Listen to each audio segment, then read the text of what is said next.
اور ہم بغیر اسباب اور وسائل کے جو بیٹھ جاتے ہیں نا کہ اللہ دے گا، اللہ ثواب دے گا، ٹھیک ہے، اللہ پیسہ نہیں دے گا، اور نہ ہی خدا اس حالت کو تبدیل کرے گا۔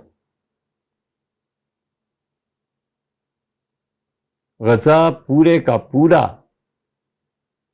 ہزاروں نہیں لاکھ کے قریب افراد، مرد و عورت اور بچے قتل ہو گئے۔ کیا کیا خدا نے؟ بڑا چبھتا ہوا فکر ہے، ولیعذ باللہ، استغفر اللہ۔ پاکستان میں کئی کروڑ بچے اسکول سے باہر ہیں، تعلیم نہیں حاصل کر رہے۔ اب اللہ نے اس میں کیا کر دیا؟ کچھ کیا ہے خدا نے؟ کبھی 1 کروڑ بچوں کو خدا نے کہا ہو کہ میں تعلیم دے دیتا؟ بچیوں کے رشتے نہیں ہو رہے اور مائیں پریشان ہیں، سیاہ بال چاندی کی تاروں میں بدل گئے ہیں اور رشتہ نہیں ملتا لڑکوں کو اور لڑکیوں کو۔ اب اس میں خدا نے کیا کر دیا ہے؟ کچھ کیا ہے؟ اگلا سوال اٹھتا ہے کہ خدا یہ کیوں نہیں کرتا؟ خدا اس لیے نہیں کرتا بچوں کہ اس نے بتایا ہے کہ تم پانی پیو گے، سبب اختیار کرو گے تو میں اس پہ نتیجہ مرتب کروں گا پیاس کو بجھنے کا۔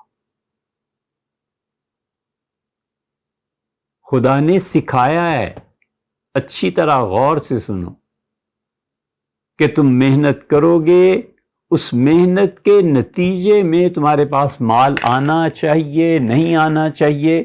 نہیں آتا تو غور کرو ٹیکنیکلی تم نے کہیں خرابی تو نہیں کر دی۔ اب محنت کو کیا سمجھتے ہیں؟ کوئی چھوٹی چیز ہے؟ حضرت داؤد علیہ السلام جیسا آدمی جو پوری کائنات میں واحد خلیفہ ہے اللہ کا، اللہ نے کسی کو نہیں کہا کہ میں نے تمہیں خلافت دی۔ حضرت آدم علیہ السلام کا خلیفہ ہونا بھی ہم ثابت کرتے ہیں استدلال سے، قرآنی آیات سے۔ خدا نے ڈائریکٹ صرف ایک بندے کو کائنات میں خلافت دیا اور کہا یا داؤد انا جعلناک خلیفتن فی الارض، اے داؤد زمین میں تم میرے نائب ہو۔ اور حضرت داؤد علیہ السلام اتنے بڑے آدمی تھے، اس قدر بلند پایا پیغمبر علیہ السلام تھے، اللہ نے کیا برکت آتینا داؤد منا فضلا، ہم نے داؤد کو اپنے پاس سے فضل عنایت فرمایا، فضل کیا اس کی شخصیت، اتنا فضل فرمایا، اتنا اللہ نے انعام اور مہربانی فرمائی کہ اگر آپ سمجھ جائیں تو کائنات میں ایسے کبھی نہیں ہوا جو اللہ نے حضرت داؤد علیہ السلام کے ساتھ کیا۔ حضرت داؤد علیہ السلام دیکھو، پرندے اور پہاڑ ایک تو اپنی زبان میں اللہ کی تسبیح کرتے ہیں۔ حضرت داؤد علیہ السلام کے لیے اللہ نے کہا یا جبال اوبی معہ والطیر، اور ہم نے پرندوں کو اور ہم نے پہاڑوں کو یہ کہا کہ یہ تم جمادات جو حمد کرتے ہو نا، یہ حمد و ثنا کو مادہ، پہاڑ، مادی چیزیں، ان کو اللہ نے داؤد علیہ السلام کی فطرت کے تابع کر دیا کہ تم جتنی تسبیح کرتے ہو اپنی زبانوں میں وہ چھوڑو، اور داؤد جو پڑھتے ہیں اس کے ساتھ مل کے پڑھا کرو۔ یا جبال اوبی معہ والطیر، اے پہاڑوں، اے پرندوں، اپنی جو اصل تسبیح تم میری بیان کرتے ہو اس کو چھوڑ دو، اور داؤد جو میری تسبیح بیان کر رہا ہے اس کے ساتھ پڑھو مل کے۔ چنانچہ اللہ کی تعریف وہ ایک انسان کی آواز کے تابع ہو گئی، اور اللہ نے اصل جو پہاڑوں کی تسبیح اور جانور پرندوں کی تھی اس سے ہٹ کے ادھر آنے کا حکم دیا۔ یہ کائنات میں کسی کے ساتھ ہوا ہے؟ اور اللہ کتنے جلیل القدر پیغمبر ہیں کہ انہیں ابن عربی رحمۃ اللہ فتوحات مکیہ میں لکھا ہے، یہ واحد شخص ہے جو ہبہ خالص کے مقام پر فائز ہوا۔ ہبہ خالص، کچھ مقامات اللہ کے قرب کے ایسے ہوتے ہیں جنہیں اللہ بغیر کسی وجہ کے پرسنل چوائس پہ جسے کہتے ہیں نا رکھتا ہے، اور اللہ انہیں چن لیتا ہے۔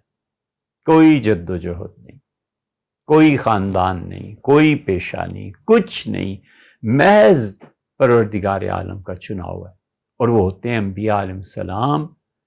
اور ان انبیاء علیہ السلام میں سے بھی جس کو ہبہ کیا، جس کو گفٹ کیا اللہ نے خالصتاً 100% جس کی نبوت خالص اللہ کا فضل تھا، اللہ نے اس کے متعلق کہا ہے وَلَقَدْ آتَيْنَا دَاوُودَ مِنَّا فَضْلًا، ہم نے حضرت داؤد علیہ السلام پر مہربانی فرمائی، پیورلی میرا اپنا انتخاب تھے۔ یا جبال اوّبی معہ والطیر، اور ہم نے کہا پہاڑوں اور پرندوں تم سب کے سب اپنی اصل تسبیحات کو چھوڑ کے داؤد جب پڑھیں تو داؤد کی زبان میں اتنی کشش، تاثیر اور خوبصورتی رکھی، اس کی آواز میں آواز ملا کر ترانہ پڑھو یا ترانہ گاؤ۔ وَأَلَنَّا لَهُ الْحَدِيدَ، اور ہم نے اس کے ہاتھ پہ داؤد علیہ السلام کے لوہے کو پگھلا دیا، اس کے لیے موڑنا آسان ہو گیا۔ اَنِعْمَ السَّابِغَاتِ، ہم نے کہا داؤد، ایک جگہ ہے وَصَلَّى لَهُ عَيْنَ الْقَطْرِ، اور ہم نے تانبے کا چشمہ بہا دیا۔ حضرت سلیمان علیہ السلام کے متعلق بھی یہ جو آیات، اور ہم نے کہا اے داؤد، آپ اس فولاد کے پگھلنے سے قدر فی السرد، اپنے سپاہیوں کے لیے جو زرہ بنائیں تو ایک کڑی اور دوسری کڑی کے درمیان ایک متعین فاصلہ رکھیے گا۔ ایک پسلی اور دوسری پسلی کے درمیان کتنا فاصلہ ہے یہ تو ڈاکٹرز ہی بتاتے ہیں، ہوں گے یا بتا سکتے ہیں۔ اس موقع پر بھی اللہ نے دنیا کے اسباب اور وسائل کو اس نبی کے لیے معطل نہیں کیا۔ غزہ میں اللہ ان اسباب اور وسائل کو معطل کر دیتا کہ ظالموں 200 سال 300 سال سے تم نے تو اس دنیا میں کیا کچھ نہیں، اب میں انہیں کیسے روک دوں گا جنہوں نے دنیا میں کچھ محنت کی ہے اور کچھ کیا ہے۔